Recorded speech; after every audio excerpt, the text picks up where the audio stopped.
ప్రియమైన జనసేనాని పవన్ కళ్యాణ్ గారికి మీ అభిమాని కిరణ్ రాయచున్నది. మీ అచంచలమైన సంకల్పం మరియు శక్తికి నా హృదయపూర్వక ప్రశంసలు తెలియజేసుకుంటున్నాను. అనేక సవాళ్లను ఎదుర్కొన్నప్పటికీ, అది సినిమాలైనా రాజకీయాలైనా, మీరు నమ్మే దానికోసం పోరాడకుండా మీరు ఎన్నడూ వెనకడుగు వెయ్యలేదు.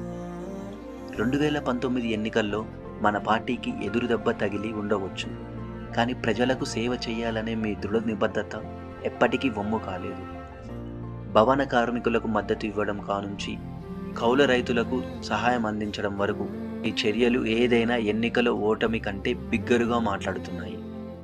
కూటమిలో 21 స్థానాలు మాత్రమే పోటీ చేయాలని నిర్ణయించుకున్నప్పుడు మాలో చాలామంది నిరుత్సాహానికి గురయ్యారు. కానీ మీ దీర్ఘకాలిక ఆలోచన దృష్టిలో ఉంచుకొని ఈ నిర్ణయం తీసుకున్నారు. ప్రతిపక్షాలు దీన్ని మీకు వ్యతిరేకంగా ఉపయోగించాలని ప్రయత్నించినప్పటికీ మీరు మీ నిబద్ధతలో స్థిరంగా ఉన్నారు. ఇప్పుడు 2024 ఎన్నికలకు సన్నద్ధమై మళ్లీ వారాహి యాత్రకు శ్రీకారం చుడుతున్న తరుణంలో జన సైనికులందరూ మీకు అండగా నిలుస్తారని ఆశిస్తున్నాను. మన పార్టీ సిద్ధాంతాలను ప్రచారం చేయడంపై దృష్టి పెడదాం. జన సైనికులారా, పోటీ చేసే 21 స్థానాల్లో 100% స్ట్రైక్ రేట్తో గెలుచుకునేలా చేయడం మన సమిష్టి బాధ్యత.